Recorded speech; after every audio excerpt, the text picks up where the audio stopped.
बिस्मिल्लाहिर्रहमानिर्रहीम। अस्सलाम वालेकुम। मैं अपने तमाम दोस्तों को यूट्यूब चैनल बाबर ऑटोज़ में खुशामदीद कहता हूँ। दोस्तों आज का हमारा टॉपिक है, ये आप देख सकते हैं जी। तो दोस्तों इतने टाइम से जो वीडियो नहीं आ रही थी दोस्तों, काम की मसरूफियत की वजह से आप देख सकते हैं कि माशाल्लाह काम का जो है काफ़ी लोड है, जिसकी वजह से दोस्तों वीडियो नहीं बना सका। तो अब आपके साथ जो है वीडियो शेयर करते रहेंगे इंशाल्लाह।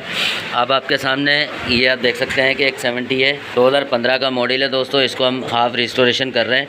हाफ़ रिस्टोरेशन का मकसद ये है कि इसको हम फुल जो है वो तैयार नहीं कर रहे हैं। एक बाइक ये खड़ी हुई है 125, इसको भी हाफ़ रिस्टोरेशन कर रहे हैं और इसको पूरी को तैयार कर रहे हैं। अभी इसकी जो कंडीशन है आपके सामने ये आप देख सकते हैं। और फ्रंट से जो है हमने इसका ये लुक इस तरह दिया है, इसका राइटर लुक।